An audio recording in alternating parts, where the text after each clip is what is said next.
Okay, friends, so welcome to our first webinar in the series, and it's called So You're a New School Librarian.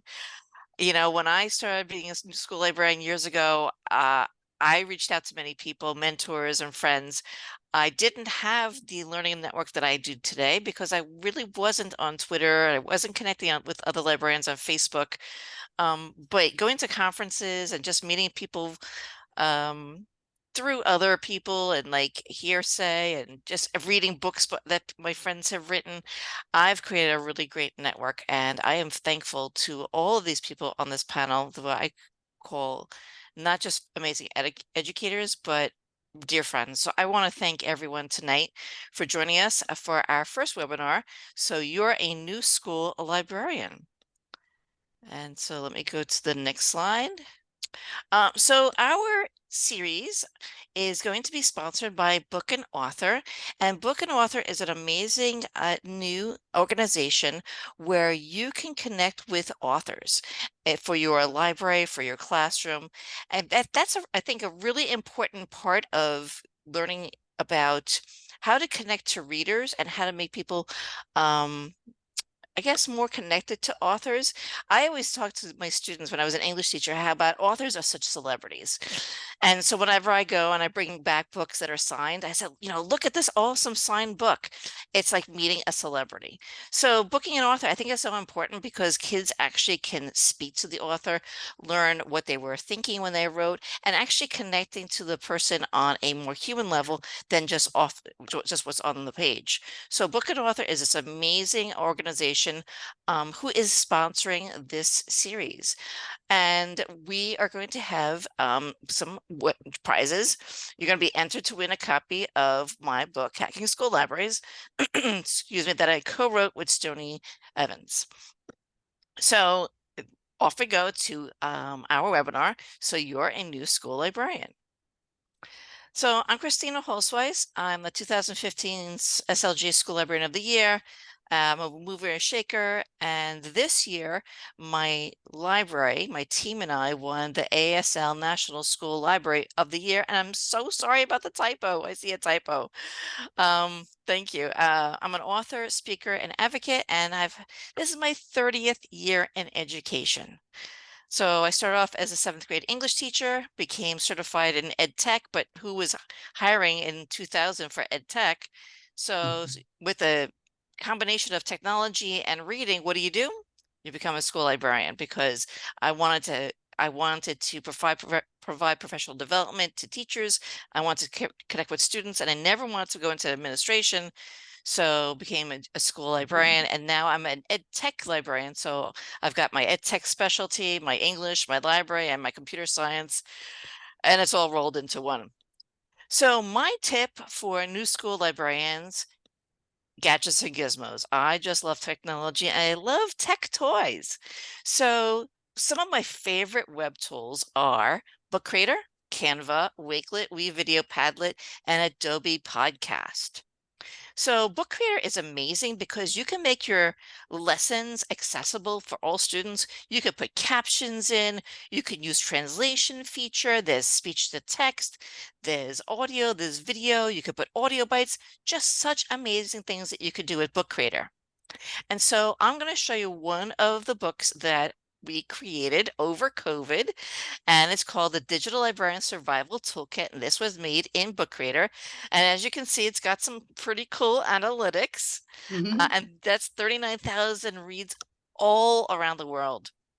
And it's 200 pages written by school librarians all around the world.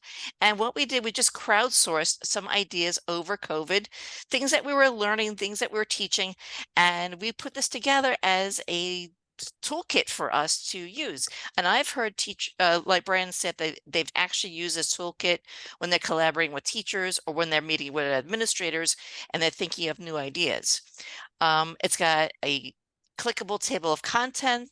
So if I just click student portfolios, it brings me to pages about student portfolios, and you can learn about, student portfolios. You can learn about the author who wrote these pages. If you just click through, you actually have tips, you have links, sometimes you have videos, and then you always have at the beginning, you have all of the authors that you can connect with. So it has these little links. You go back, and then it goes here to the authors, and you can learn about all of these different school librarians around the world, and you can actually follow them on Twitter. You can connect with them on Facebook. Sometimes they give you their email, and you can learn about not only the tip, but you can add all of these people in your professional learning network, and these can become your friends too. So that is how I've made a lot of friends who are on this panel. Some are my mentors, some I've been following, and some I connected through this book. So again, lots of great things you could do at Book Grader. I find it such an accessible program for so many students, and you can use it K through 12. You can use it with students with special needs and English language learners. Another tool that I've used is, let me click back. Another tool is Canva. So obviously this presentation is in Canva. It's pretty amazing. I love Canva. This is actually a website that I created for learning about Canva. We just had another, it's called Droptober, and so many cool things came out. So I'm still learning them, but we do have a Facebook group. We have virtual showcases, and this website here can really help you with all the things that you'll need to learn about Canva, because it is a rabbit hole. You can make videos, you can make QR codes, you can use the AI. I've used the magic write feature with my students for creating research terms, just so many things you could do with Canva. I've also used Wakelet for creating newsletters or reading digital journals. So this is a newsletter template that I created in Wakelet, and all you have to do is create a newsletter, make copies, and then put the information in, and you can digitally share this out to your parents, to all your stakeholders, and even your students. And you can even collaborate, so you don't have to do all the work on your own. Another one is WeVideo. My school actually uses WeVideo, and we have students collaborate using WeVideo, and we had a morning announcements show. So here is a clip from one of the videos. You could see that we have a nice green screen. We could put in images, and then we put it up on YouTube, and the kids actually use Canva. They put in little GIFs, and I can actually see what they're doing. I could see their work. So you can really empower your students to share their voices. Another favorite tool is Padlet. Actually, I used Padlet years ago, and then I started using it again. Padlet is phenomenal because now there's AI in Padlet that you can create lessons, and you can have Padlets automatically generated using the AI. So it's not just a board. You could actually have it generate images. You can create maps. You can create timelines. If you haven't used Padlet in a while, go back to it. It's an oldie, but a goodie. And then Adobe Podcast, I just discovered. If you log into Adobe Podcast with your school account, you can have access to Adobe Podcast, and you can actually enhance your speech. So you can record in like your house, and the lawnmower can be going on outside, and the AI will take away that lawnmower sound, and it will make it sound like you're in a sound booth. And you could also edit visually. So instead of having to look in the audio, the little waves, and check out words, all you have to do is find the word that's said and delete it, and Adobe Podcast will skip over that word. So I really love it. So amazing. And some of the actual gadgets that I like, I keep going in and out. Sorry about this. Some of the gadgets that I like, the actual toys, are, whoops, I'm going the wrong way. Let me move you guys out of my way. Okay. Some of the actual gadgets that I really love for a library are a laser pointer. I love a laser pointer, especially if you're alone and you have no help and you have no aid, and the kids are like, "Where are the books?" And you have a laser pointer, you can actually direct them to the section of the library where the books are. I love I I had a portable speaker, a wireless portable speaker during COVID because when I with my mask on, kids couldn't hear me. But this is fabulous when you have author visits. If you have them in an intimate setting in your library, you can give them this portable speaker and you could hear them. Instead of having a bell ringing or I like having this little chime so I could tell the kids when it's time to clean up or when their group work is over. I have this wireless doorbell because my last job I had a very long library. I was again by myself, and I would actually hit the button, and both sides of the library, all the kids would hear the bell, and then I could make an announcement. And these lights are really great because you could use them for group work. You could change the colors. The kids could put them on their desk, and if they need help, they could press the button, make it red, I need help, green, I'm good. And the last one is Classroom Screen, which is an amazing tech tool where you can have a screen with all of the gadgets that you need. And you can write on it. You could put in YouTube videos. You can use polls. You can give, there's a thing where if there's too much noise, it will turn red. You put QR codes. You can use this for free for, I think, a few screens, and then you could pay for it afterwards if you decide that you like it.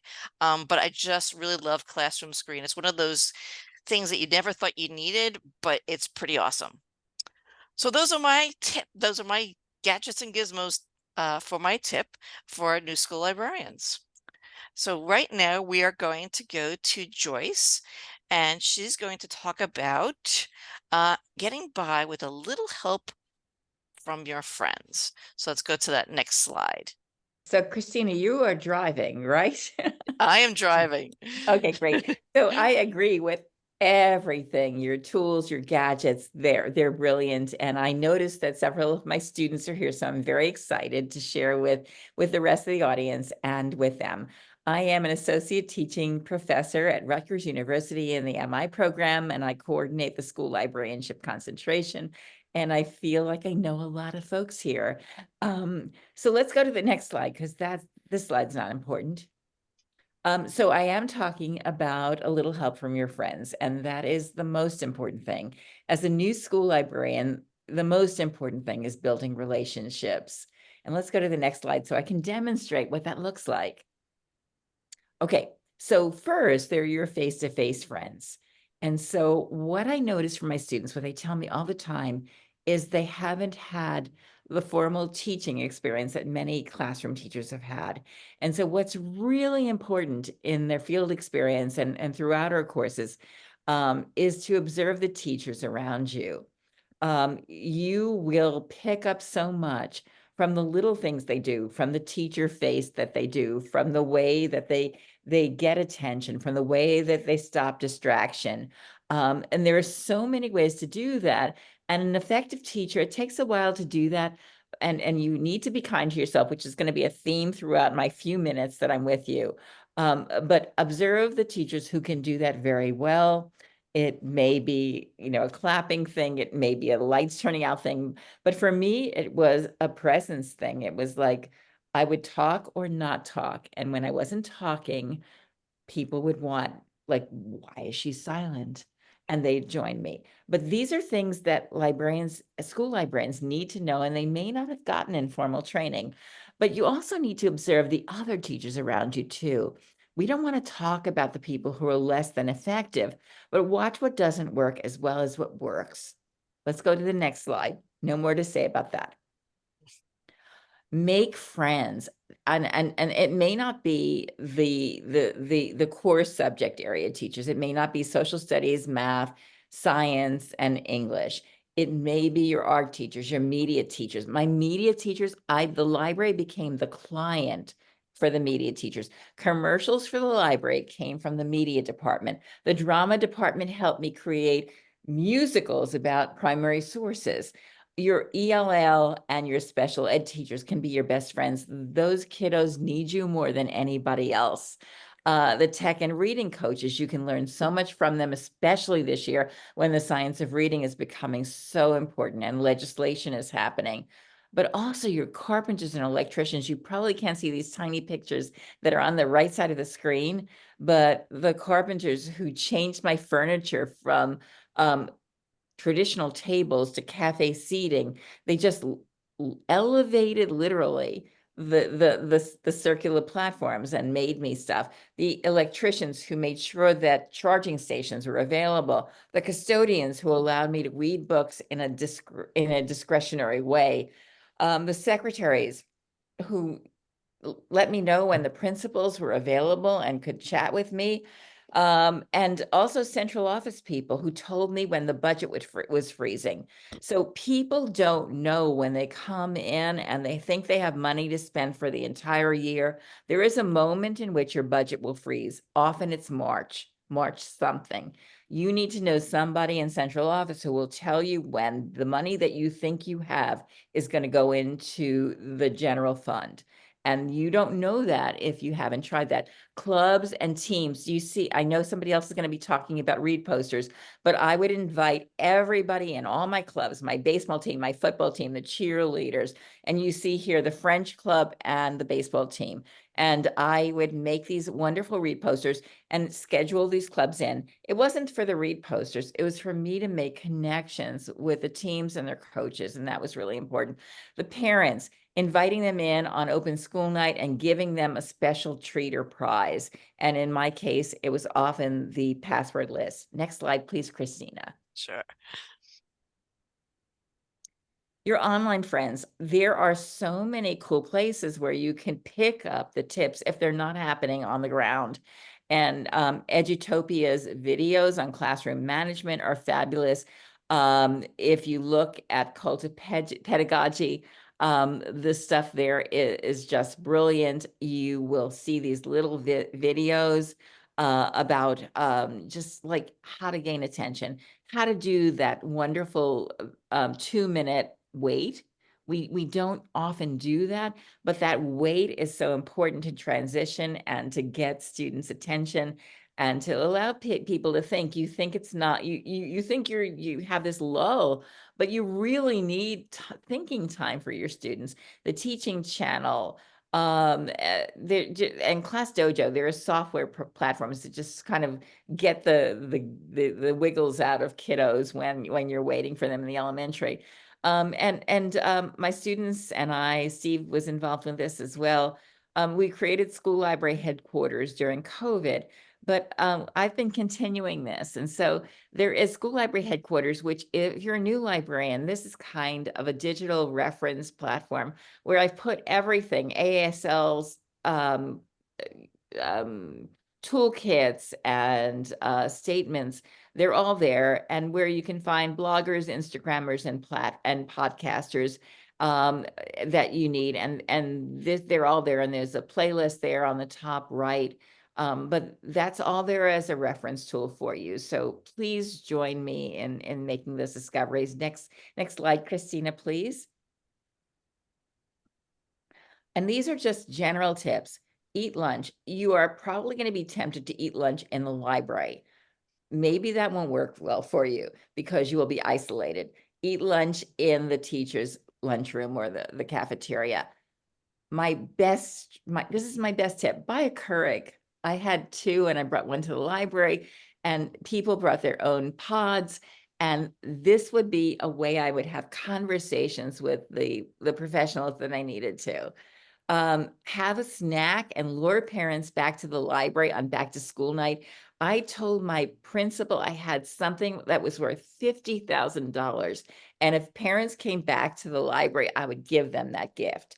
And that was my password list. It was from the state database list. It was from the things that I bought. And literally, it was worth $50,000. And it was unappreciated. And so they came and I had cookies. Orientation is not about rules. It's about library joy. You want the kids to know who you are, Like, I want you to know who I am tonight. It is not just about what to do and what not to do. It is about what joy you will find. And I know my friend Melissa will share that as well in the library. And then seek your student ambassadors. You will notice them. They'll be hanging around you. They want to work with you, and you will give them jobs that will empower them and make them special and make them leaders in the school community. And you can do that work, and they will be leaders forever if you do that for them now. And let's move on to the next slide, please. Advocacy is solving other people's problems. When I made a lesson that was brilliant, my name was not first on that lesson. The classroom teacher's name was first. I didn't gain anything from putting my name first, but that teacher gained stuff by spreading the word of library brilliance throughout the community and with the administrators. And I made these new teachers look great. Well, at least I tried to. Next slide, please, Christina. And also, what we don't recognize enough is these new librarians in a school environment are first-year teachers. They are not going to be brilliant. They're going to be beta right out of the box. They're not going to be alpha. And you need to give yourself some time. Be kind to yourself. You are not going to be great. You're going to learn, and you cannot be your best self in your first year. You're learning so much. And the other thing that I think people don't realize, and I put your planner here, Christina, you don't have to buy for everybody else. You can also buy for yourself. Get yourself a LibGuide subscription, get yourself a Demco planner. Make sure that you are buying yourself the tools that you need to be successful for the rest of your school community. And they're not selfish purchases. And so I'm going to stop there and let my brilliant colleagues continue. Thank Oh, you. thank you so much, Joyce. Thank you. So many tips in so few slides. I mean, that's like gold right there for like the first few days of school, first weeks of school, first I'm months. so glad you're doing this. I Gold, love you all. gold. Now, Steve, and I'm going to butcher your name, Tatro. Did I get it right? Perfect. Perfect. Yay! Steve Teacher is a 7 to 8 school librarian. He's a Knowledge Quest blog author. I'm very impressed by that. He is the SLLN podcast host, and he is the NJASL chapter delegate to ASL.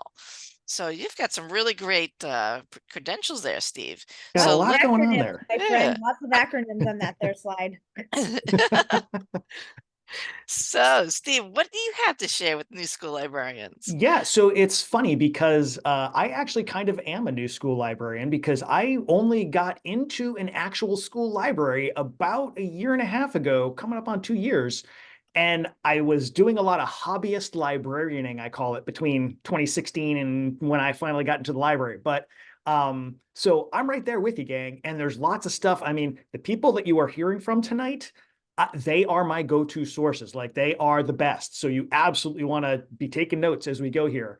But I figured I'd share a couple of things that kind of leapt out at me. I've been a teacher for a real long time before I became a school librarian. And once in a while, somebody will ask me, because they're maybe not thinking things through, they'll ask me to talk to some graduate students. I don't know why you do that, but I was talking to some grad students one night, and we were talking about like ways that we interact with students. And I was telling them this story about how I used to always try and prove to my students that I was the smartest person in the room. And we'd have stump the teacher, and they'd ask me these questions. And these were 7th graders and 8th graders, right? So they'd ask me these questions and they wouldn't know the answers to the questions. So I would sometimes, if I didn't know, I just make up an answer and say it with confidence, and they would assume that I knew what I was talking about. And the class all got a laugh out of that. And afterwards, I was thinking about it. I was like, wow, what a terrible story that is to tell people who might be going into this profession, because we absolutely should not be trying to be the smartest person in the room. That's not our job. We should be trying to help people understand, like, we don't know it all. None of us know it all. We need to think about, how do we help people find what they're looking for? So don't feel like you have to be the smartest person in the room. Don't feel like you have to have all the answers. And I think, especially with librarians, it seems there's this tendency to feel like, well, since we have all of the books at our disposal, since we have all the tools at our disposal, We must know how to use and access and know every single thing there is out there. That's absolutely not true. And you don't want to build up that myth. You want to show your students, like, yes, I learn, you learn, we all learn. Let's learn together. All right. So that, hopefully, if you take nothing else away from anything I say, please let that be the one thing you take away. If we can go on to the next slide.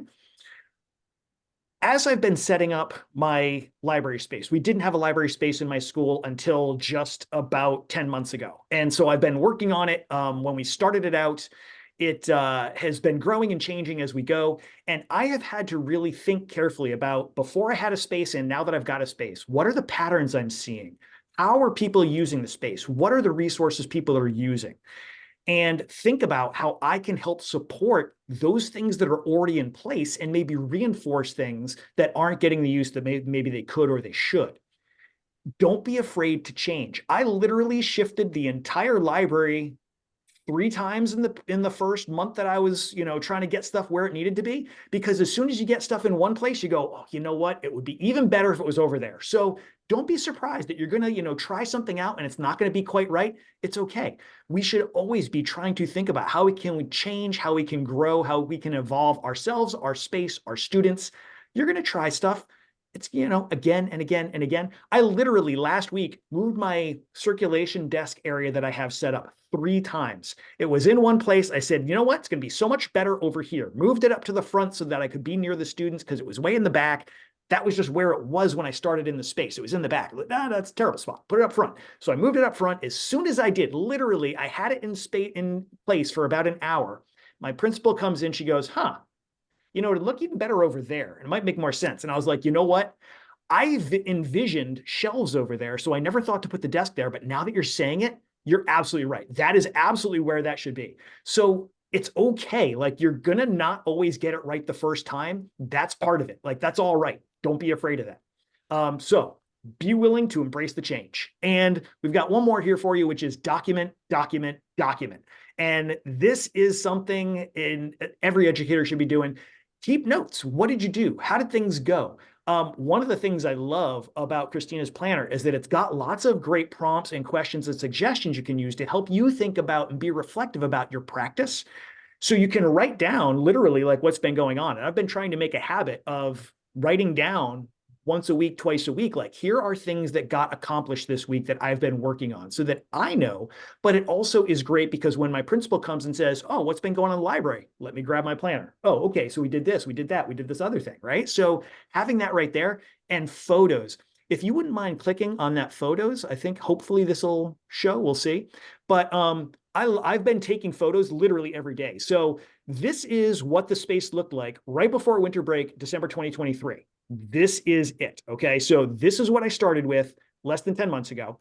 And then if you go to our next one, we've got the first week or two, I put up a sign, welcome to the library. And then you can see through the door, there's a table there with some books. And if we go inside the library with the next slide, you're going to see this is that same space that we were just looking at, same direction. This was the library for a while, 3 tables and some standing books, which was better than 0, better than what we had. But I had visions, I had dreams. So now, last week, when we go ahead here, we're going to see the exact same space. Go ahead and click in one more. This is that exact same space that we were just looking at. Okay. And this was accomplished with very little money. A lot of this was bookshelves I found around the school that people were like, oh, I don't really need this. I don't use that too often. When they dismantled our old library, a couple of people took bookshelves home because they were going to throw them out. And they were like, you know what? I never use these. You want them back? I was like, absolutely, I do. So it's just, you use what you can use, you get what you can get. And this is not the final goal. This is not the final plan, but it's coming together. It's coming along. If you could go forward, we've got, so this was last week. And then today, here's what the library looked like. This was literally this morning. I've got students all over the place. We're working on our Legos. A kid came up with this little Lego figure and she said, I was trying to make a pig, but it turned out like this. I said, is that an alpaca? She said, yes, it is now. So, they're doing whatever they want to do and they're in the space and they're engaging. And we've got our daily puff polls that they can vote and they're part of the library and they love it and I love it. And it's so great that it's gone from that empty space to a living space where the students can be. And that's because I'm trying to find the things that work for them. I'm not trying to do what works for me. So think about your space, think about the patterns that you see. Hopefully, those are going to be some things that you can do to really easily kind of find the flow that works in your space and works with your students. And I think that's pretty much it. So thank you, everybody. Steve, your humility is your greatest strength. It is, because you know that you don't know everything and you're willing to learn. And that's just what makes you such a great educator, because you let the students drive and you let what's right drive. You let what's the right thing to do be important. Not that you're right, but what is right. We do what we can do. That's all we Yeah. can do. Yeah. I thank you for that. Okay, so now we have, let's see, next slide. We have Hilda Weisberg. Hello, Hilda. Hilda is an amazing educator and with a wealth of knowledge and lots of experience. So Hilda, let's hear about you. Just remind me quickly, Christina, how many slides do I have? Because I don't have that many. I think you had 3. That's what I thought. Yeah, I think you have 3 and this slide. Yes. So I just want to let you all know that I've been around like forever. I'm definitely a dinosaur. When I started working in a school library, we we're still using opaque projectors and film strips with recordings. When I can even remember the ones that had records. So it's been a long time and a long journey. And unlike several of the people on this panel, like Joyce and you, Christina, I'm not great at tech. I learn just what I need to know pretty much, and then I need a lot of help to get to the next step. But what I am passionate about is advocacy and leadership. And just so you might know, I've done a book with the 2nd edition on I'm just lost the title, but it is meant for a new librarian, new on the job. So just so you know, it's something I really understand. I've been in that position when I didn't expect to be a librarian, and I became one because I was going to be a teacher. And it's my passion right now. Next slide, please. Sure. So this, as I said, I am a believer in advocacy. So why do you want to create an advisory board? Because they build advocates. And the question I've posed there is, so what do you want to do with it? What are you trying to achieve? Who are you trying to reach? What purpose is this advocacy board going to serve? Do you want to reach the community to have them support the library more?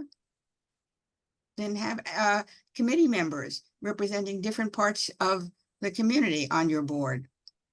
Would you like to improve tech in your library? Because you, like I might, and know that you don't know that much. So get in touch with your IT people and see some other connections. Connect with the public library and also the college library on a different kind of advisory board as you look at things. It could be anything. It could be your teachers. You can create a student advisory board and get input from your students as to what they want the library to look like, where they want it to go. Speaking of tech, my students used to teach me everything I needed to know, including, so Mrs. W, you want to find out how to get around opening the websites they block? All of that was there. They were the ones who advised me about new websites opening up that I should look at. They seem to know it all. And now they have children who, or even grandchildren possibly, who know it all. Because tech changes so rapidly. And therefore, if you're not living in it, it really helps to have people who do play in that playground on an advisory board to guide you with what you're doing. And it helps you build your collection. If you're now looking for getting more diversity, this is what you need to be doing. This is where you reach the marginalized people in your community. Having grown up in the 50s, I have been exposed to all the kinds of prejudice that I didn't know was happening. And it's too easy to fall into it. And having them people from different parts of the community on an advisory board keeps you mindful of what you're missing and how to give everyone in the school student voice and choice is so important. You want them to feel they own the library. And you can do it when you make them feel welcome, and you make them feel welcome when they make decisions that they see used in your library. Next slide. Again, don't just pick a tiny group relating to your purpose. And this is a big thing I need to talk about.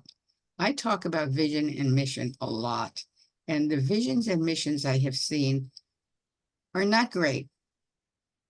Very rarely are they. AASL has the best vision I have ever seen. Every learner, a school library, every school librarian, a leader, every learner has a school librarian. That's a vision. Is that what's happening today? No, that's what a vision is. It is what I call your aspiration and your inspiration. And a vision should always be written in the present tense to make it real. If you say it's going to be in the future, it will never, ever happen, because it'll always be in the future. And your mission statement, which I sometimes call your perspiration, is your why. Why are you doing this? And it too should be written in the present tense. And it should be impactful when you do it. So when you create your mission, and don't make it long, because your mission should be one that you remember all the time.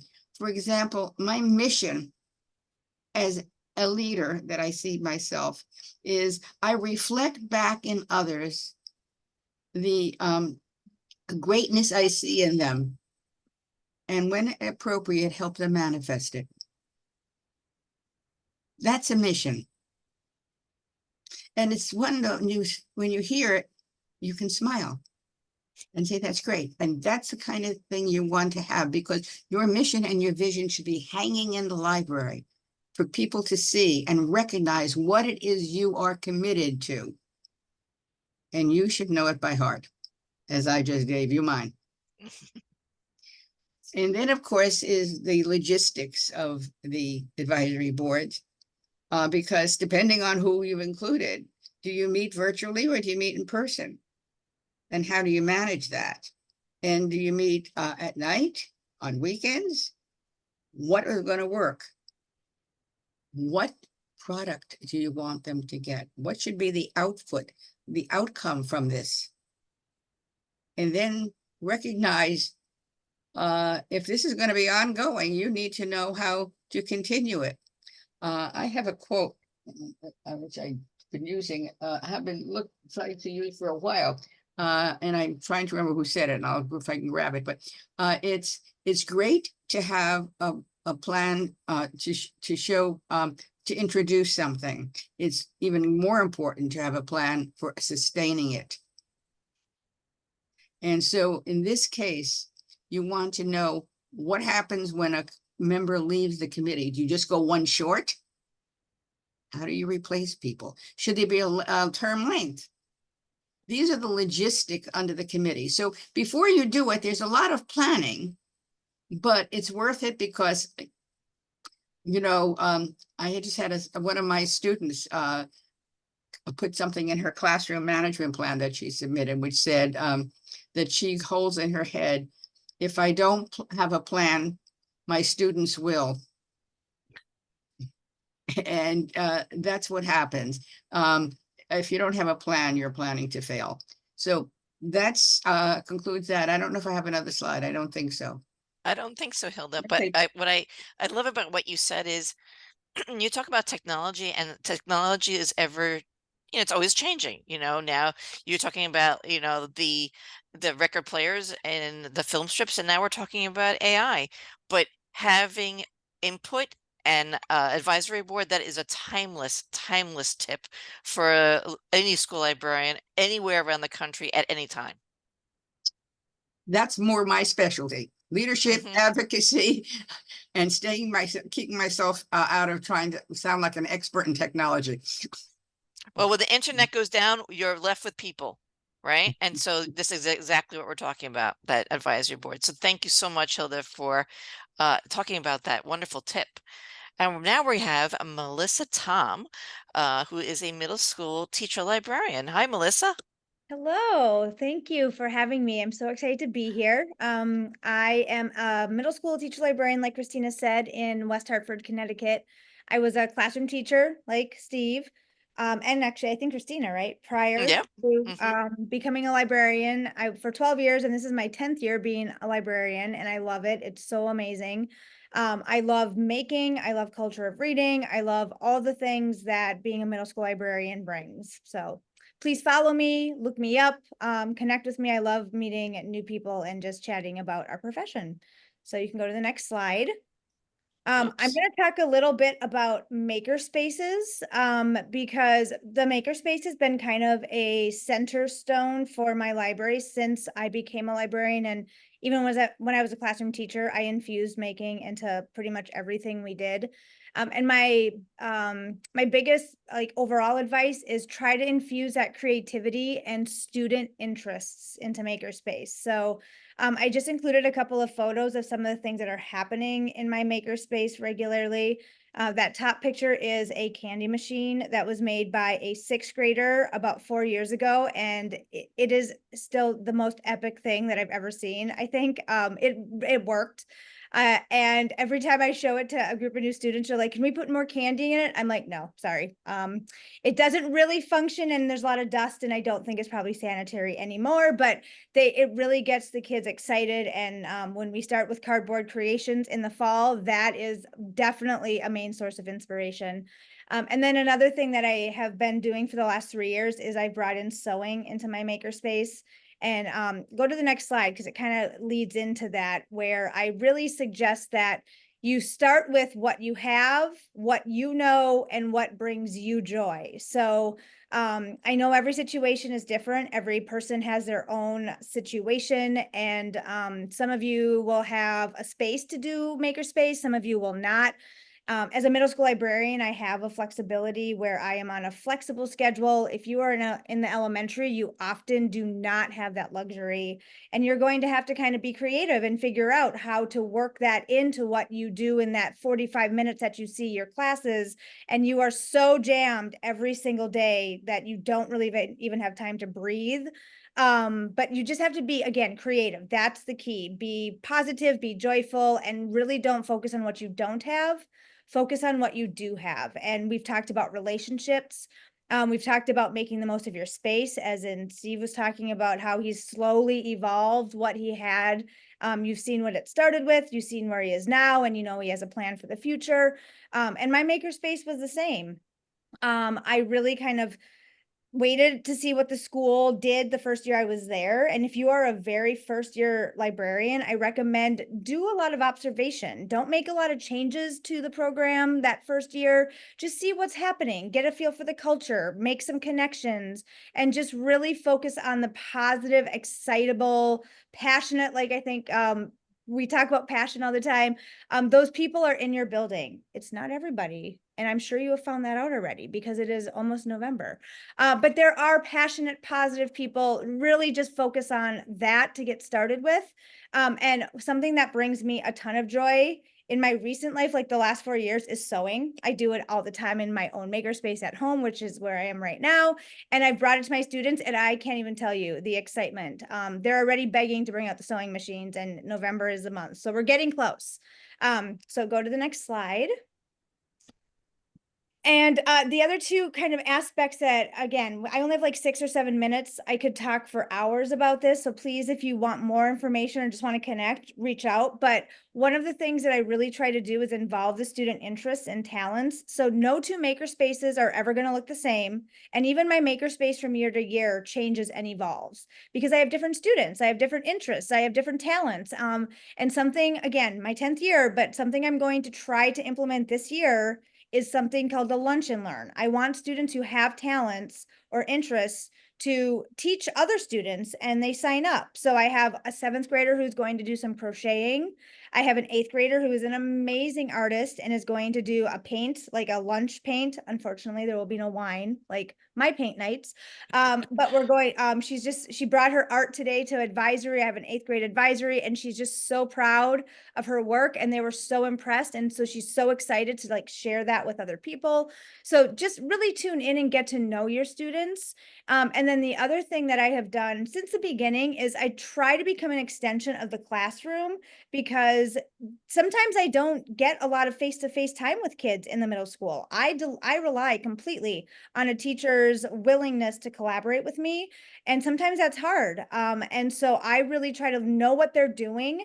And then I try to put stuff in that makerspace that just extends the learning or helps them. So there's a couple of pictures in here. In the lower right-hand corner, there is a screenshot that I wrote an article for SLJ a while ago when I was trying to really connect with the science department because the NGSS standards had just kind of come out and we were really trying to implement them. And it was a huge success and we did a lot of cool things. And one of the cool projects that we still do is in 7th grade, they do a human body unit and students have to design a board game of some sort. And so, I mean, I have all the stuff. You come to me and you ask for any type of craft or junk, and it's probably likely that I'm going to have it somewhere in my space. I have teachers all the time coming to ask for random things, and usually they leave satisfied with what they were looking for. So and then in the upper left-hand corner, that kind of goes back to the interest and talent. So if you probably have to zoom in, it's quite small, but that is a little Hello Kitty pillow. And so I could not believe last year when I found out my students, most of them were obsessed again with Hello Kitty. I thought that was like a thing of the past, but oh no, it is alive and well. So I bought some fabric and we always start with pillows when we do sewing to get some just straight line action going and we move on to more involved things. But I think that's my last slide, right, Christina? Is that my last slide? I think yep, it is. Okay. It is. So Yep. I'm going to wrap up because Melissa Corey has a lot of amazing things to talk about culture of reading. But again, just please reach out and just find people that you can connect with. And all of us on this panel love to talk to new librarians. So thank you for your time and thank you for inviting me. I just love that lunch and learn idea, and I think I'm going to borrow slash steal that. Because we have so many kids with talents and sometimes that's the only way that they can express themselves, and maybe some kids aren't doing well academically, or some kids are not into sports, or some kids are not artists or whatever it is, but everyone has a talent, and so you giving those kids a place where they could share their talent is amazing. So thank you for that. And now we're on to Melissa Corey. Melissa number 2. Yeah. Melissa 2. Melissa 2. Thank you all for attending tonight. And it's just awesome to be with this great group of librarians. I've learned so much from all of them over the years. One thing about school librarianship is we are all better together. And I truly believe that. I'm a middle school librarian from Missouri. I've got some, different titles and accolades and things there. But one of the biggest pieces of advice I have to anybody who's new is to get involved with your state school library organization. I'm a past president of the Missouri Association of School Librarians. Never in a million years thought I would be in a leadership role. But I learned so much from being connected to librarians all across the state. And so that's one of my biggest pieces of advice. As well, I've got my social media links there. Find your social network that is your preference, whether it's Facebook or X or Twitter, Instagram, TikTok, and find your people on there. And you will learn so much from them. If you want to go ahead and go to the next slide. So I've been a school librarian now for 16 years, which seems unbelievable that I've been around that long. And I've seen, so many different things change in the profession. And it seems like we have different areas of focus that come up from time to time. So like when I entered the profession, there's a big push for information literacy. And then it was, we kind of moved to educational technology and makerspace. And we have like all those pieces of our library programs. But the one thing that I found quite a few years ago is that, reading is still the cornerstone of your school library program. Like seeing those 3 tables in Steve's library, like that's a library. That's what it's about, is getting books in kids' hands. But when you are so busy and you have lunch duty or, a homeroom, or you're shelving carts and carts of books, promoting reading to your whole school, to your staff, and to the community is something that for me, I really found fell by the wayside. Like 75% of my day was spent, maybe teaching or dealing with computers, and then, a little bit extra for something else. And then maybe like 5 to 10% was really focused on readers advisory, promoting reading, not just in your library, but outside of your library. And one thing that's kind of keep in mind is when you hear that term like culture reading, number one, you're one person. So it does take you really a whole school effort. It can't necessarily be done in just 1 year. Another thing to keep in mind too is that really with, finding kids who want to read independently, who are lifelong learners and lifelong readers, not only does it take time, but I don't want anybody to ever think, oh, well, my school just isn't a good fit for that. Like, I've seen schools that are high socioeconomic status that struggle with getting kids to read, that are Title I schools that struggle. Like it is a universal thing, especially with the last 4 years following the pandemic. Kids don't have as much stamina. Getting kids interested in books in general takes quite a bit of effort. My other piece of advice really is, if it's your first year, choose one thing to focus on, especially if you're looking at promoting reading. And that's not just one of these categories, that's one thing, because burnout is real and vocational awe is real. So vocational awe is that whole concept of, I don't know how you do it. And if you're doing too much, eventually you're going to find that out in a pretty serious way. Like, I can't sustain this because, again, I'm one person. If you want to go to that next slide, we'll talk about promoting reading to students. This seems like such a natural thing, but for me, I'm in a middle school, I'm flexibly scheduled. I do see classes, on a semi-regular basis, depending on especially ELA teachers and their schedule. Sometimes some weeks are like, hey, we don't have time to visit, we're doing testing, we'll visit next month or in another 2 weeks. So I would see students, towards the beginning of the year, and then sometimes students wouldn't come back very often to switch out books. Or I would have readers that would just kind of fall off after a while. They weren't visiting the library, they weren't getting new books. And so one of the things I thought about was, how do I promote reading to students, not just in the library, but also outside of the library? So each of those links goes to different Canva templates, or a different website with Canva templates. So one of the things that I've done are called book blurbs, and that's that little chilling reads graphic that's up in the corner. I have a lot of different seasonal ones, and those are on the link tree that I had on my bio slide there. I do these throughout the year, and I just toss images of different categories of books on there. And you can take that Canva template and you can drag in your own titles, your own covers. And really, it is one of those things where if I know kids are at the water fountain or they're waiting in the line to get lunch, they're kind of bored, and they're going to look around and they're going to necessarily see one of those book blurbs, and they're going to come back and they're going to ask for that book. Reading trackers, especially for elementary, I've seen people do some awesome things with tracking reading as classes and as individuals. You can make these into reading challenges. You can just make it into like a monthly individual, goal for students to read maybe 20 minutes every day, or to read certain numbers of books. I've seen at least one elementary classroom take one of these reading trackers where it has like those book spines, and they had a poster printer in their school. and they printed one out for each of their grade level teams, their grade level teachers, and they had it on their board, and they would do like a read aloud for, November, and then the kiddos would write in, the teacher would write in the title, and the kids would take turns drawing the covers or coloring in the covers. And it was something I never really thought about. So that's why it's so great to put things out in the world for other librarians. Book lists, one of those things that I think students, again, if you're one person, I don't have a para, I don't have an aide, it's me and my two hands all day long. I'm just one person.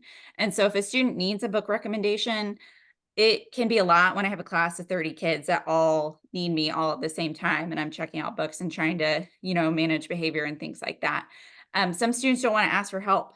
Once they're in middle school, they're big kids now and they don't want to ask for help. So having themed book lists, things for the different heritage months, things for different observances, even just things that it might be topical or trendy, like different shows that they're interested in watching. I have these right next to my my online catalog. And the students get to, my card catalog table is right over here. My students can look up those books on their own. Another piece is shelf tags. I have these taped all around my library. I laminate them. And again, it helps students browse the library. They can find mainly series and what order those series go into. If you want to go to the next slide, we'll talk about staff and the community. I think sometimes, like a lot of other individuals have said, we focus a lot on students, we focus a lot on, what we're doing in front of kids, but at the same time, we really do need to take care of our staff. I feel like, the library is the heart of the building. Librarians can really make or break culture. And I know when I have a bad mood, it seems like the whole building might be in a bad mood. And so it's hard to have that kind of responsibility. But a few of the things that I've done to engage our staff are to have little small events throughout the year. One thing that I found is back to school isn't always the best time for teachers. So if I'm doing like, hey, everybody visit the library, it's like another thing that they have to do. This time of year, we're right at the end of our first quarter academically. It's a great time to say, hey, my first book order came in. Do you guys want to come in and preview all of our new books and see what we got? Reach out to businesses. We've done donut themed events before with a little donut infographic. So it has all of our databases and our ebooks. And one of the free things that I like to do is just a book exchange in our mailroom. So you bring a book, you leave a book behind, you're able to take a book. And then that way everybody knows like, hey, our staff is reading, like we're all making sure that we have books, in our possession. Currently reading signs are great.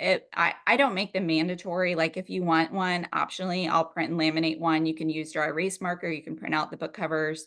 But I like that I'm not the only reader in the building. And it's really nice to walk around and see what other staff members are reading.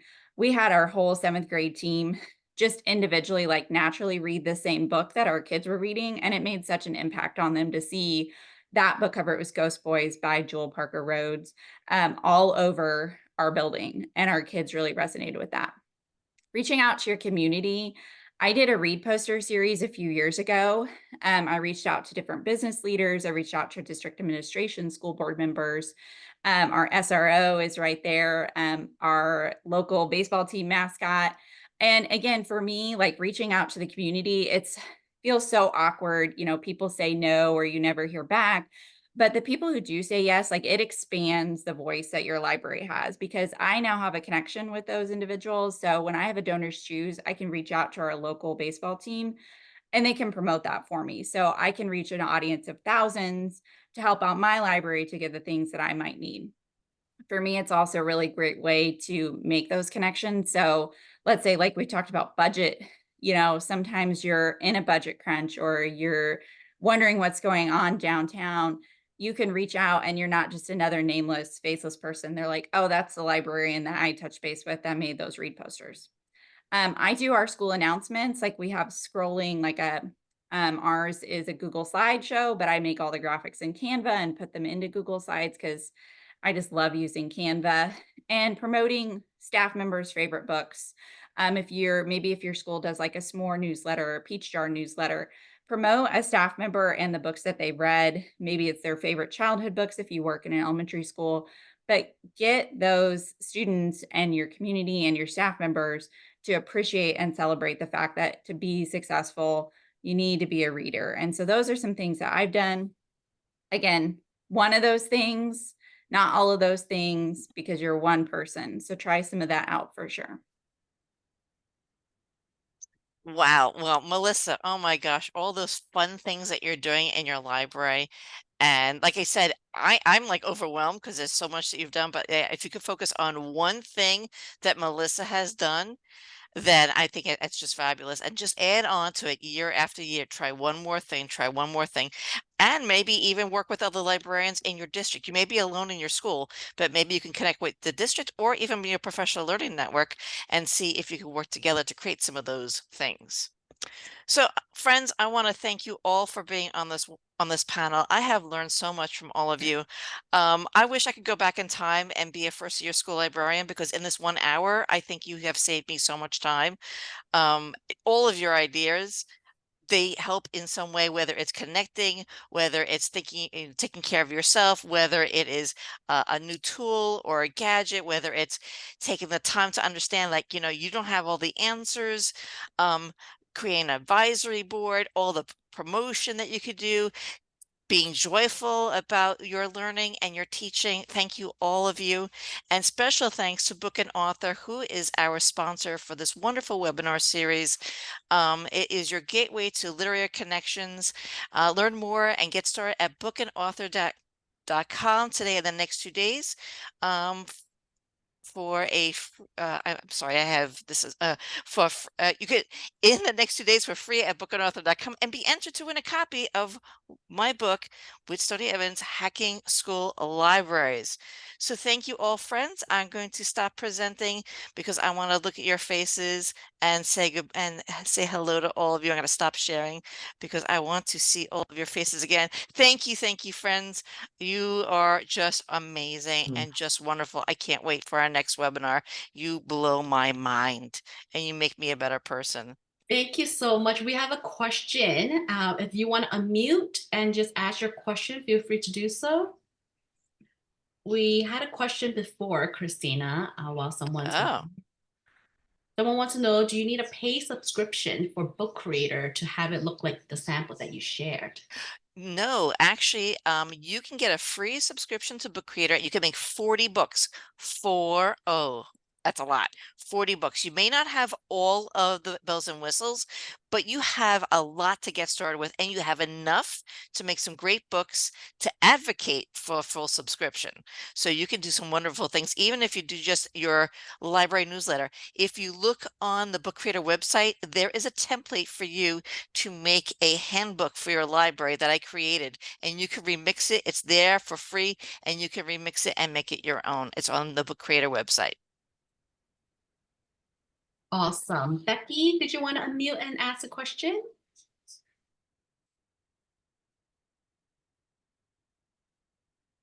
Oh, I didn't have a question. I just wanted to thank you all as a second-year elementary school librarian. This has been so informative, and I've got some really great ideas of things I want to implement in my elementary library. So thank you so much to everyone. You're so welcome, Becky, and congratulations for being a school librarian, one of the best careers out there.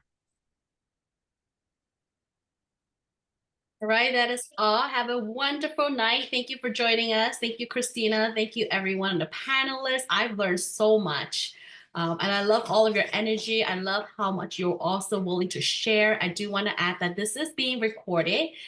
We have so many emails that came in very last minute. So can I get the replay? Can I get a replay? We also have some attendees asked a question about it when they will get the replay. It will come out next week. I think someone just raised their hand. Feel free to unmute and just talk. Mark? I thought I saw Mark raise his hand. Mark, are you here? Okay. All Well, right. there were some things in the Q&A. Did we want me to go into the Q&A? I answered some of good.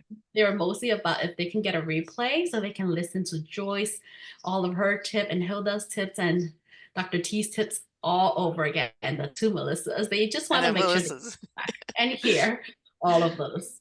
Well, And thank you, everyone. And please, please connect to all these wonderful educators. They are available to you. That's what I just love about the library world. Everyone shares so much and everyone has so many great ideas that you really don't need to reinvent the wheel. You just need to connect and make a friend with one of these panelists today, and it's a wealth of knowledge.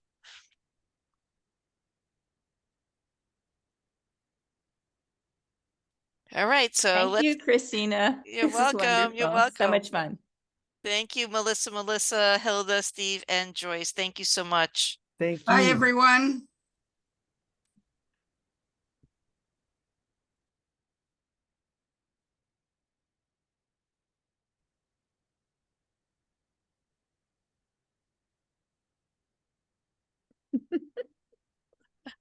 We'll talk soon, Melissa. I have to get in touch with you, see how you're doing. We'll talk I soon. agree. Okay. Wow. Bye. Okay, Thank you. bye.